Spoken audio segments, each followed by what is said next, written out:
Welcome, my name is Colleen Tauke and I'm a sewing specialist here at Fons & Porter. In this Sew Easy tutorial, I'm going to show you how to make 8 at a time triangle square units.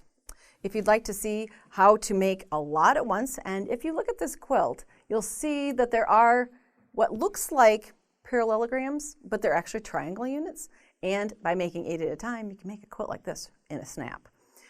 These are 8 that you can get at one time. So I'm going to move these over so we can see the process that it takes by simply cutting 2 squares of fabric.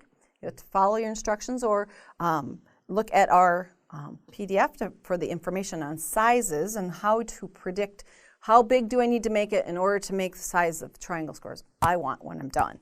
But we're going to be working with 2 squares of fabric, and we're going to be marking the back side of the lighter of the two. If they're both about the same color, just look for the marking pen that shows up best on your fabric. What we're going to be using is the Fons & Porter 1/4 inch seam marker. It's exactly 1/2 inch wide. It has a marking down the very center that we place on the diagonal of our block.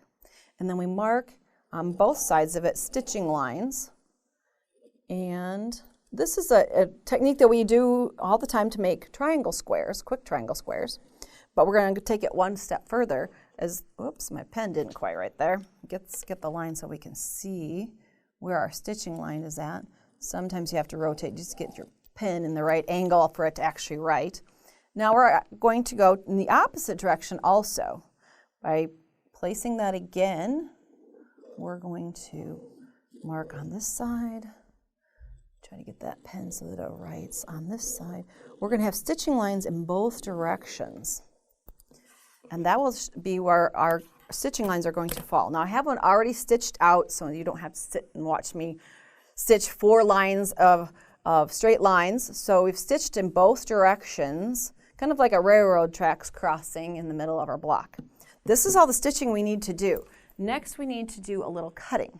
So I'm bringing in a rotating mat so that I can always cut in a safe direction. And if you don't have a rotating mat, you can put a smaller mat on your work surface. If I tried to rotate this large one, I would bump into my machine and my ironing board. So the small one will let me rotate and I don't have to disrupt all of my pieces. So what we're going to be doing is we're going to make 2 cuts first. And it seems like we should just cut down between. Well, we can do that, but first what I want to do is cut down the center of the block. And depending on the size of the block that you've cut, you'll want to measure over. The total size of this block was 8 inches. So the 4-inch line should be the very center. So I'm putting the 4-inch line here.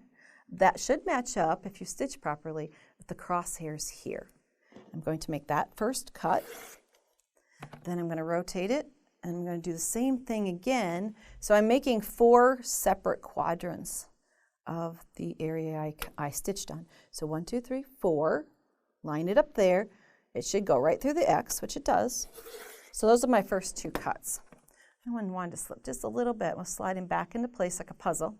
Now we'll do the last 2 cuts. This is where we can come down between. At the end, even if they jiggled a little, this is the seam allowance. It won't really matter as much. The others are a bit more precise because those are going to be outer edges of your triangle squares. So that's why we do this one the last. If it does move just a little bit, it's okay. Like I said, it's the seam allowance. You don't want to nick into your stitching lines, but it doesn't have to be quite so important that it's exactly a 1/4 inch left. Now I've got 8 at a time triangle squares in a 2-color combination that all match. And in this quilt, there are 8 that match. So how quick could that be to create a quilt like this? 8 at a time triangle squares, a great technique.